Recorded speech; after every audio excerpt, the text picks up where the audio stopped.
हाँ जइहे पाँच के चल जइहे नाच के।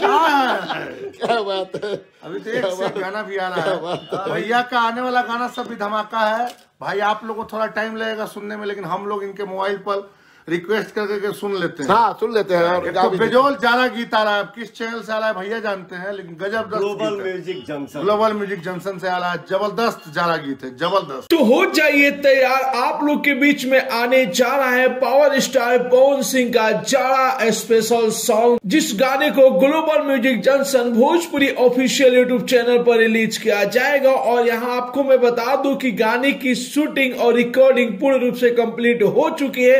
एक अच्छा दिन देखकर आप लोग के बीच में पावर स्टार पवन सिंह का जाड़ा स्पेशल सॉन्ग रिलीज कर दिया जाएगा। जैसा कि आप लोग स्टार्टिंग में वीडियो देखे कि खुद पावर स्टार पवन सिंह भी बताए कि ग्लोबल म्यूजिक जंक्शन से आ रहा है, और पीछे प्रशांत निशांत जी बताए कि जाड़ा स्पेशल सॉन्ग है, जिस गाने को हम लोग सुन भी चुके हैं और बहुत ही मजेदार सॉन्ग है, जो कि आप लोगों को बहुत ज्यादा पसंद आने वाला है। तो बस आप लोग इंतजार कीजिए, बस कुछ ही दिनों में आप लोग के बीच में पावर स्टार पवन सिंह का नया गाना आने जा रहा है। तो ये रिपोर्ट कैसा लगा और कितने बेसब्री से आप लोग पावर स्टार पवन सिंह के जाड़ा स्पेशल सॉन्ग का इंतजार कर रहे हैं, अपना राय जरूर ही कमेंट बॉक्स में बताइए। मिलते अगले वीडियो में एक नया न्यूज के साथ, तब तक के लिए बाय बाय, टेक केयर, जय हिंद।